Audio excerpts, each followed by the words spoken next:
تو آپ سے میں یہ گزارش کر رہا ہوں، دیکھیں نا، ایک تو یہ ہے کہ ہم آپ کی منت کریں کہ آپ اپنے بچوں کو مدرسوں میں داخل کرائیں، لوگ نہیں کراتے، کیوں؟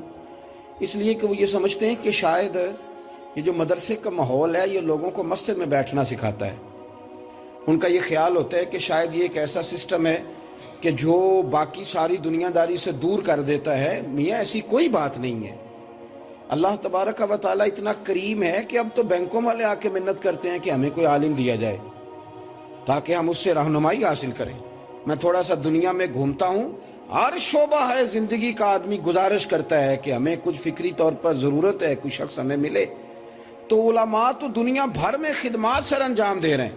اب تو دریچے کھل گئے اور لوگوں کو ضرورت پڑی ہے۔ چائنا کے اندر وائرس آیا ہے تو اس کا صدر چائنا کا مسجدوں میں گھوم رہا ہے کہ مجھے مسلم علماء سے ملاؤ تاکہ وہ مجھے حال بتائیں، اس لیے کہ ہم نے سنا ہے کہ قرآن مجید ہر پریشانی کا حل بیان فرماتا ہے۔ تو آپ علم کے ساتھ شغف پیدا کریں، شوق، ہر آدمی شوق پیدا کرے۔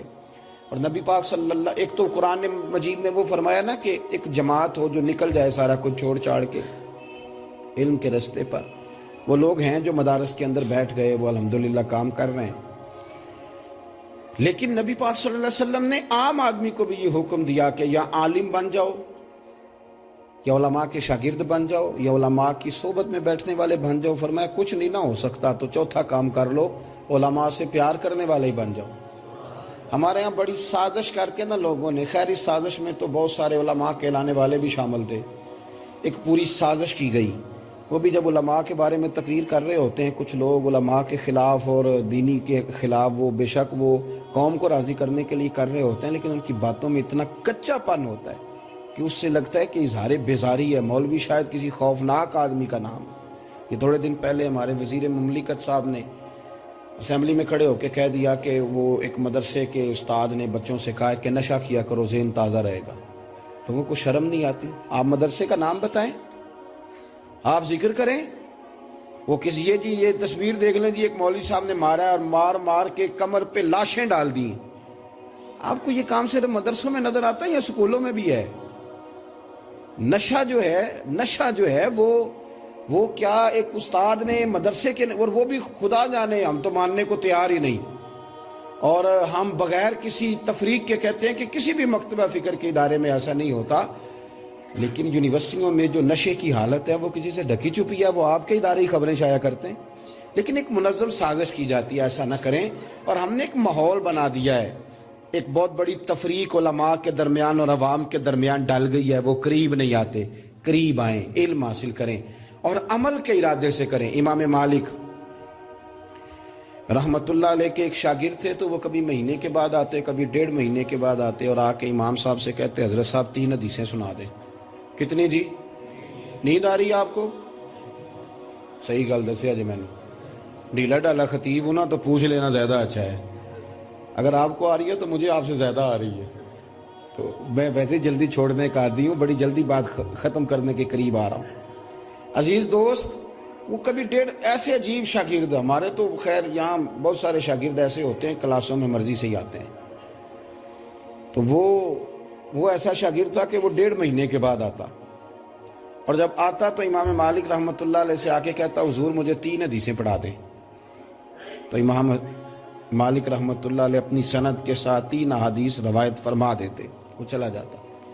پھر وہ مہینہ 1.5 مہینہ 2، اب کلاسوں میں یہ چکر چلتا ہے کہ شاگرد کہتے ہیں کہ پتہ نہیں یہ بچہ نذرانہ زیادہ دیتا ہے کہ استاد ہی پوچھتا ہی نہیں، یہ بھی رٹا ہوتا ہے، پتہ نہیں اس کا ابا امیر ہے، استاد کو عید شید زیادہ آتی ہے۔ آہستہ آہستہ شکوے ہونے لگے، شکایتیں ہونے لگیں کہ یہ کوئی نواب ہے، جب دل کرتا ہے آتا ہے۔ تو ایک دن بعد شاگردوں نے کھڑا کر لیا، دوستوں نے، کلاس فیلو جو تھے، کہنے لگے تو بڑا عجیب قسم کا یار شاگرد واقعہ ہوا ہے، پہلے تو 1.5-2 مہینے کے بعد مدرسے آتا ہے، اور اگر آ ہی جاتا ہے تو استاد صاحب کو پابند کرتا ہے، کہتا ہے جی 2-3 حدیثیں پڑھا دیں، استاد صاحب کی مرضی 2 پڑھائیں، ان کی مرضی 6 پڑھائیں۔ پہلے آتے بڑے دنوں کے بعد اور آتے ہو تو پھر پابند کرتے ہو۔ تو وہ شاگرد بڑا سمجھدار تھا، وہ کہنے لگا میرے دوستو تم نے جلدی کی میرے اوپر شک کرنے کی، ذرا مجھے ٹائم دیتے۔ یا ایھا الذین آمنوا اجتنبوا کثیرا من الظن ان بعض الظن اسم، ذرا رکتے یار, تم نے جلدی کی اور کچھ تو مجبوریاں رہی ہوں گی, یوں ہی کوئی بے وفا نہیں ہوتا, تم مجھ سے وضاحت تو پوچھ لیتے. انہوں نے کہا بتاؤ. تو وہ کہنے لگا دراصل بات یہ ہے کہ میں نا امام صاحب سے 3 حدیثیں سن کے جاتا ہوں اور پھر جا کے ان 3 پر عمل کرتا ہوں, اور جب میرا 3 پر عمل مکمل ہو جاتا ہے تو پھر میں نیا سبق یاد کرنے کے لیے حاضر ہوں.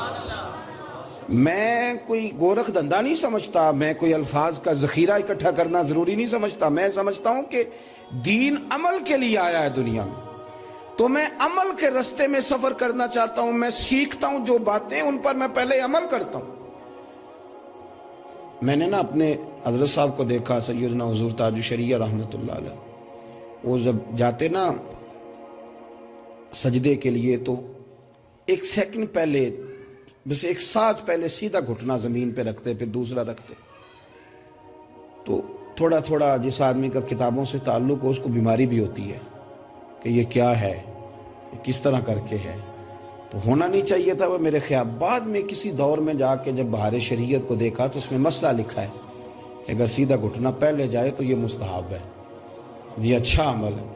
تو وہ لوگ نا عمل کرتے تھے. ہمارے ہاں تو لوگ کہہ دیتے ہیں کوئی ضروری ہے, فلانی شے کو ضروری ہے, فلاں بات کو ضروری ہے, تو وہ ضروری کرتے کرتے نا بہت ساری شاید چیزیں غیر ضروری ہو گئی, بہت ساری چیزیں غیر ضروری. یہ کو ضروری ہے, چلو ٹھیک ہے جی. یہ اعلیٰ حضرت فاضل بریلوی رحمۃ اللہ علیہ فرمانے لگے گروہ علماء مستحب نہ چھوڑنا ورنہ لوگ نفل چھوڑ دیں گے, لوگ سنت چھوڑ دیں گے, اور فرمایا سنت نہ چھوڑنا ورنہ لوگ واجبات کا ترک کریں. اور اگر کسی نے تمہیں دیکھ لیا واجب چھوڑتے تو دیکھ لینا, لوگ پھر فرائض کو چھوڑیں گے. تو اس تو عمل کا رستہ اختیار کریں. جب ہم علماء سے بات سنیں پھر کوشش کریں مزاج بنائیں کہ عمل کرنا ہے. حضرت انس بن مالک رضی اللہ تعالیٰ عنہ فرماتے ہیں کہ میں مسجد نبی شریف سے سرکار کی بارگاہ سے حاضر ہو کے نا تو باہر آ رہا تھا. گلی سے میں گزرا تو ایک صحابی اپنے مکان کی تعمیر میں مشغول تھے, اور ان کا مکان نا چھت تک پہنچ گیا تھا. بس اب ہم کہتے ہیں لینٹر کے قریب آ گئی ہیں دیواریں, تو قریب آ گیا تھا اور وہ چھت کے اوپر کام کر رہے تھے. میں ان کے قریب سے گزرا, سلام ان سے لی تو کہنے لگے انس مسجد سے آئے ہو, ذرا دیکھنا شوق کیسا ہے. میں نے کہا ہاں. تو کہنے لگے یار میں تو یہاں مصروف ہوں, آج نماز کے فوراً بعد آ گیا تھا, کام کرنا تھا, تو کوئی نئی آیت تو نہیں آئی, سرکار نے کوئی نئی بات تو نہیں ارشاد فرمائی. تو حضرت انس بن مالک رضی اللہ تعالیٰ عنہ فرمانے لگے ہاں حضور نے آیت تلاوت کی ہے. کہا وہ کون سی؟ تو کہا رب فرماتا ہے اقترب للناس حسابهم وهم فی غفلۃ معرضون, لوگوں کے حساب کا وقت قریب آ گیا, ابھی بھی وہ غفلت میں منہ پھیرے ہوئے ہیں, تو قریب آ گیا حساب کا وقت. اٹھ فریدا ستیا تے داڑھی آ گیا ہی پور, اگا نیڑے آ گیا ہی, پچھا رہ گیا ہی دور. ہن اٹھ فریدا ستیا تے خلقت ویکھن جا, متے کوئی مل جائی بخشیا تے تم ہی بخشیا جا. کہتے ہیں کہ اللہ کریم نے فرمایا کہ حساب کا وقت قریب آ گیا, لوگ ابھی بھی غافل ہیں. جناب انس بن مالک رضی اللہ تعالیٰ عنہ فرمانے لگے میں نے ان کو حدیث پاک سنائی, آیت سنائی, تو میں یہ کہہ کے آگے گزر گیا تو پیچھے سے مجھے کسی چیز کے گرنے کی آواز آئی, اور جب میں نے پلٹ کر کے دیکھا تو اسے اب بھی چھلانگ لگا کے نیچے آ گئے تھے, اور ہاتھ جاڑ کے تو مسجد کی طرف جا رہے تھے. تو میں نے انہیں کہا جناب کہاں جا رہے ہو, آپ کا تو مکان مکمل ہونے کے قریب تھا. فرمانے لگے آپ نے ہی تو کہا ہے کہ حساب کا وقت قریب آ گیا, ادھر حساب کا وقت آ جائے اور میں ادھر مکان بناتا رہوں. اب میں نبی پاک کی بارگاہ میں جاؤں گا اور عرض کروں گا کہ حضور اگر حساب کا وقت آ گیا تو مجھے تیاری کا طریقہ ارشاد فرمائیں, مجھے بتایا جائے. عمل کریں, عمل کے لیے دین. ہمارے ہاں بڑی بحث ہے, اس آدمی کا جس کا کوئی توق ہی نہیں وہ بھی بحث کر رہا ہے, اور ہر آدمی ہے وہ بس جواب در جواب ہی ہے, جواب در جواب ہی ہے. پہلے تو اہل حق کے ساتھ کوئی شریر لڑتا تھا, اب حق والے بھی آپس میں لڑتے ہیں, ان باتوں کو چھیڑ بیٹھتے ہیں جن کی کوئی ضرورت ہی نہیں تھی.